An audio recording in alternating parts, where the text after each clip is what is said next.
Valentine's Day is coming up. With that comes a unique type of scam, romance scams. So Ron right now is with the interim U.S. Attorney for Utah, Melissa Holyoak, to find out just how big of a problem it is. Hey, Ron. Well, hi there. I understand it is a pretty big problem, and we have to have our guards up all the time for romance scams and all other kinds of scams, too. This is Melissa Holyoak, the U.S. Attorney for Utah. Thanks so much for being with us, and you investigate a lot of this stuff, don't you? Absolutely, yes, and we prosecute this. This is just one flavor of fraud, but unfortunately it's quite prevalent. We have fraudsters coming out targeting oftentimes older women or older men, single. And what they do is they go to social media apps, to dating apps, and they target these victims. They try and build relationships with them and eventually ask for money. Can you give us an idea of how big of a problem this is in Utah? Well, in Utah, I believe there's, I don't know how many millions of dollars have been lost, but I can tell you globally, we're in the $75 million range, are some of the estimates. Unfortunately, this is very underreported.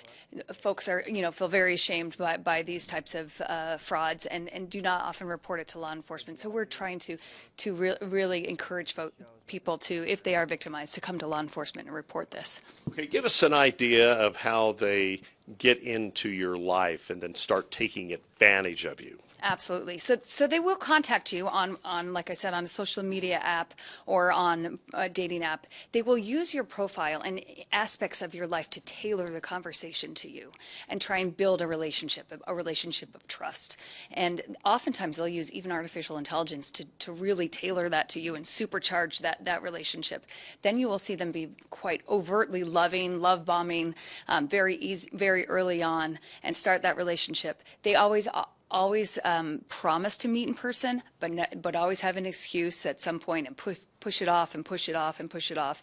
And then eventually the ask comes. Sometimes it's a family emergency or something for a friend, or even sometimes they're encouraging their victims to invest, some investment scheme that they want for our future, in a promise for a future.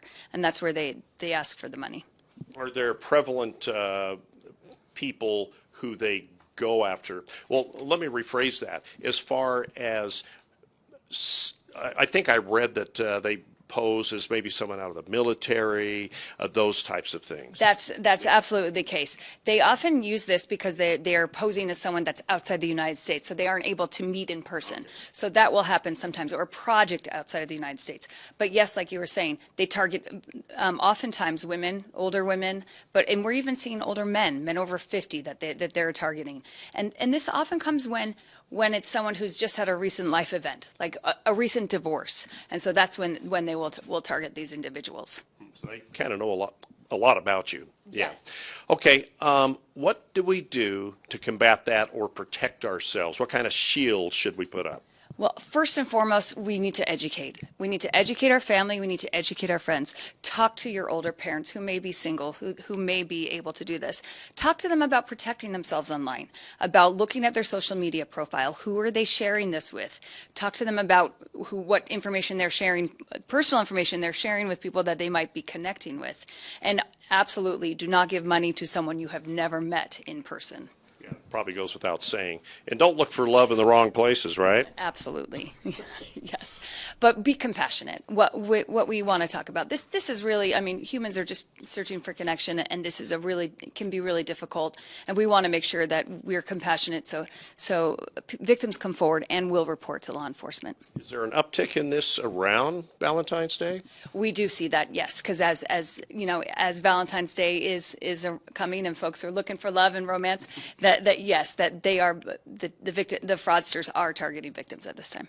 Okay, where is a good source you can go to get information on this, on how to better protect yourself? Absolutely. There are excellent sources of information. If you just Google FBI and romance scams, lots of great tips on how to protect yourself, on how to talk to others about these scams. So is it the FBI and the feds who get involved in prosecutions on this, or I guess state officials do too, but why is the FBI and the Department of Justice involved?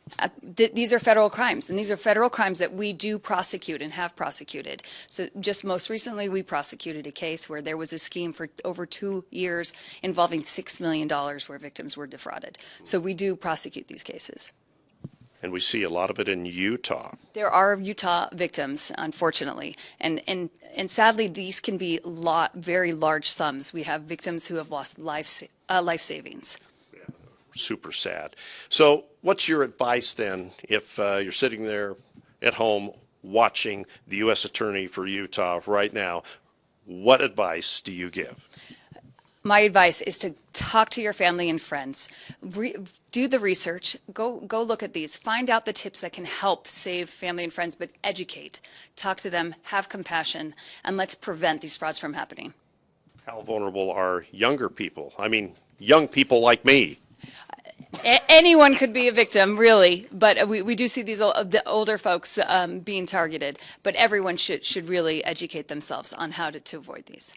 Okay. Melissa Holyoak, thank you very much for being with us today. Valuable information there.